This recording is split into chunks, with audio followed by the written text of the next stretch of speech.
The wedding seating chart with my name in the wrong seat. The first wrong thing was the ink. Seating charts should be black or a safe blue, but this one had been lettered in a precise, almost insolent vermilion, as if the names wanted to be seen blushing. The second wrong thing was my name, Noah Ellis, tucked into table 12 between a florist I barely knew and a man I knew too well. Max R. The third wrong thing was the card slipped under the calligraphy, pinned discreetly to the frame with a pearl-headed tack. If you still want the truth, Terrace 940 M. I design invitations for people who are certain paper can save them from themselves. My days smell like cotton rag and warmed wax, like ink that thinks it's a negotiator. Julian, the man I share a lease and a linen closet with, curates at a contemporary art museum that believes daylight is a verb. We have been together 5 years. We keep 2 glasses by the sink because we built a rule out of water: pour before the sentence that changes a day. The wedding belonged to friends of friends, actors who made sincerity look like craft. Julian had spent the morning directing where the sun should land in photographs. I'd finished place cards before lunch and argued with a ribbon until it apologized. At 4, he kissed my neck with museum precision and missed the half-inch that gives accuracy meaning. He said the planner needed him on site through the reception. Lighting choices, donor sightings, the choreography of influence. He left in a suit that knew how to agree with itself. Now the chart stared at me as if vermilion were a moral position. The terrace doors stood open on air that had decided not to make a fuss. String lights had been instructed to be humble. Waiters rehearsed knowing where to be when someone wanted to feel seen. Guests arrived with smiles that could be placed in rooms like lilies. Max stood at the bar pretending a lemon twist was punctuation. He was taller than conscientious men should be and wore confidence the way some people wear sunscreen, an invisible layer that makes them safe from other people's weather. He saw me but didn't approach.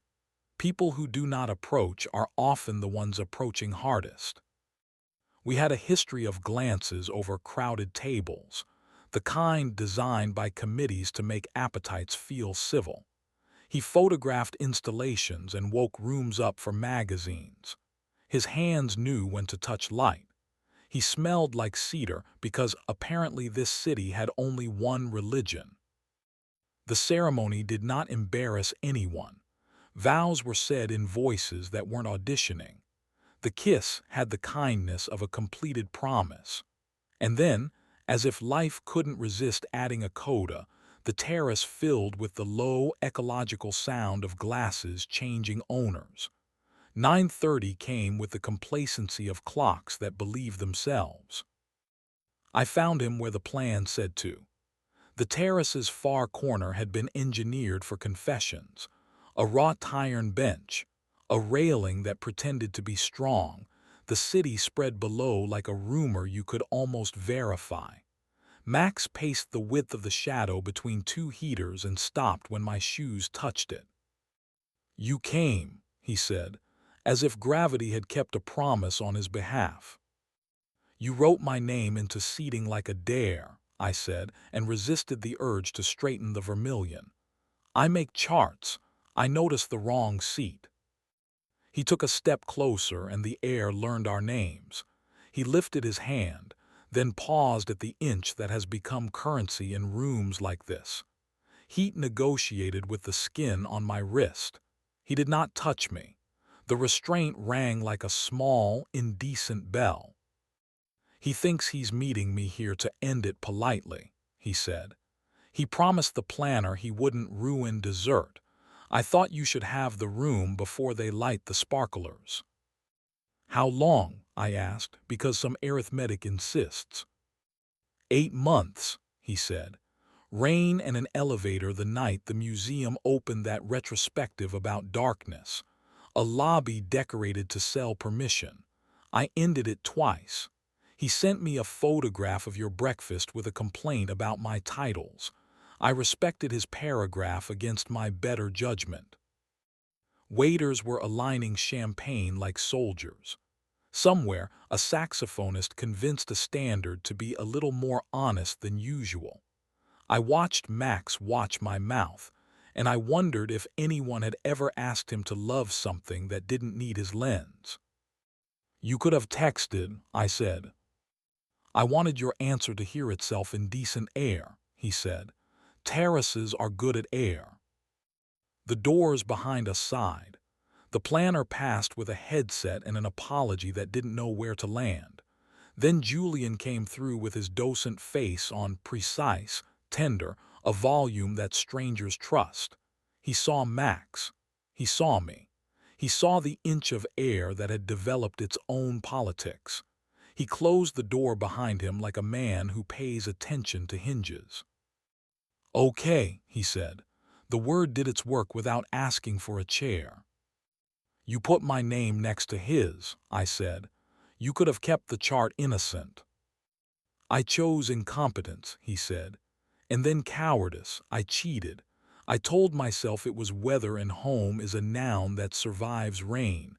I used your patience like a hall pass. I called spark structure. I want to stop hearing me."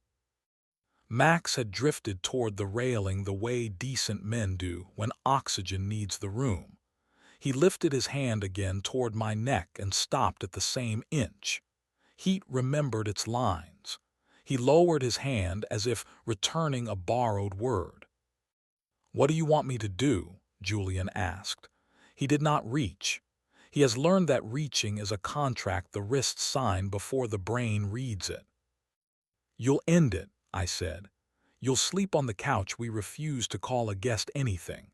Next week you'll tell me what this was twice. Once with your museum voice that spackles narrative, once with small words. I'll decide what my hands can hold without lying to my wrists." "I'll do that," he said, and the city declined to disagree. Max exhaled the way good microphones like cleanly, without protest. He took a narrow step so his mouth could learn where my ear lived, stopped short, and let his breath map the line instead. "Thank you for not making me a story," he said softly. "We both would have believed you." He left without letting the door audition for punctuation. Julian and I stood beside a tray of glasses trying to be brave. We didn't sit because chairs whisper that posture is a solution. The DJ tested the opening bar of something we were too old for, and someone shouted about sparklers like fire didn't have opinions. "I'm not leaving tonight," I said. "We'll take the long way home without touching. We'll wait at crosswalks because other people's knees and our better natures both deserve seconds. You'll sleep on the couch. Tomorrow you'll end it without complimenting him. Next week you'll bring me small words." He nodded. He didn't cry. I loved him for that and wanted him to anyway. He returned to the room and posed the newlyweds with a patience that didn't feel like penance yet. Inside, the seating chart had already performed two small miracles. It got people who disliked each other to share bread, and it told the truth when paper usually lies. I stood before it until vermilion stopped feeling like a threat.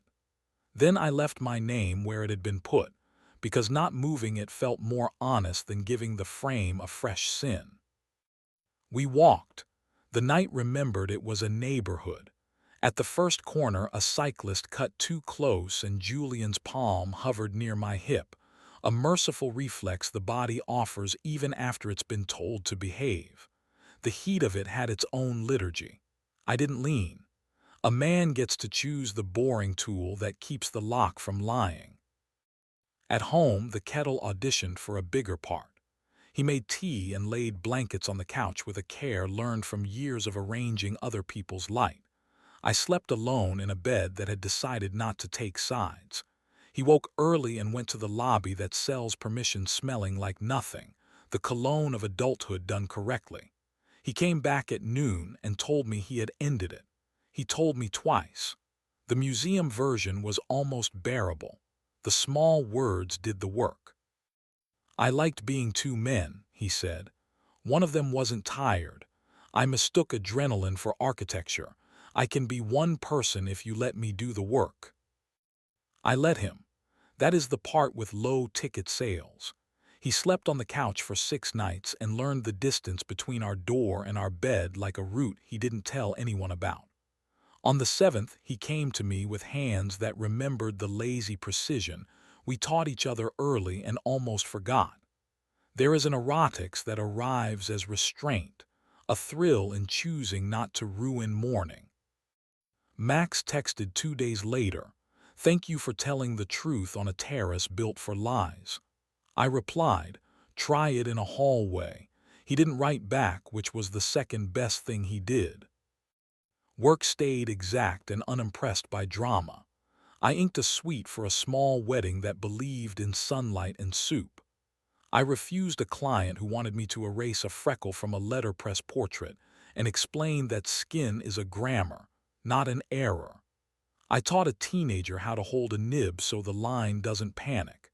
He made a crooked M and looked at me like I had given him permission to have hands. A week later, I saw Max at an opening. He looked smaller. Maybe my anger had stopped needing him to be tall. He said hello without asking to own my afternoon. He did not smell like cedar. We stood near the exit not because we planned to leave, but because doors help rooms breathe. He left without auditioning for a moral. Here is the part that doesn't get clapped for. I wanted him. I wanted the inch, the heat, the way his restraint taught my skin to conjugate. I wanted to make a mistake I could narrate elegantly down a flight of stairs and survive. I didn't. Wanting is a sentence, not a command. Bodies vote. Ethics count. Boredom is a mercy that lets you like yourself at noon. Julian and I adjusted the frame. 2 glasses before 3 sentences. Less reach, better touch. We stopped letting the kettle decide tone. We stand at parties near places where the air can leave if it has to. He keeps his phone face down on the console table now as if he has learned that silence is not a hazard but a room. If another chart hangs my name where math should go, I will bring water. I will sit where the exit is obvious and refuse to call that cowardice. If a hand lifts toward my neck, I will let the inch exist and answer in a tense that can survive daylight. I will keep choosing verbs that keep us possible. End, stay, tell, work, touch, wait. And when I press a plate into soft paper and feel letters rise like a patient kind of promise, when ink finds its way into pronouns and stops pretending to be anything else, I will think about vermilion and the wrong seat and the terrace with decent air, and I will call that deliberate space the most difficult thing I know how to make, and the only one that still holds when the applause forgets its lines.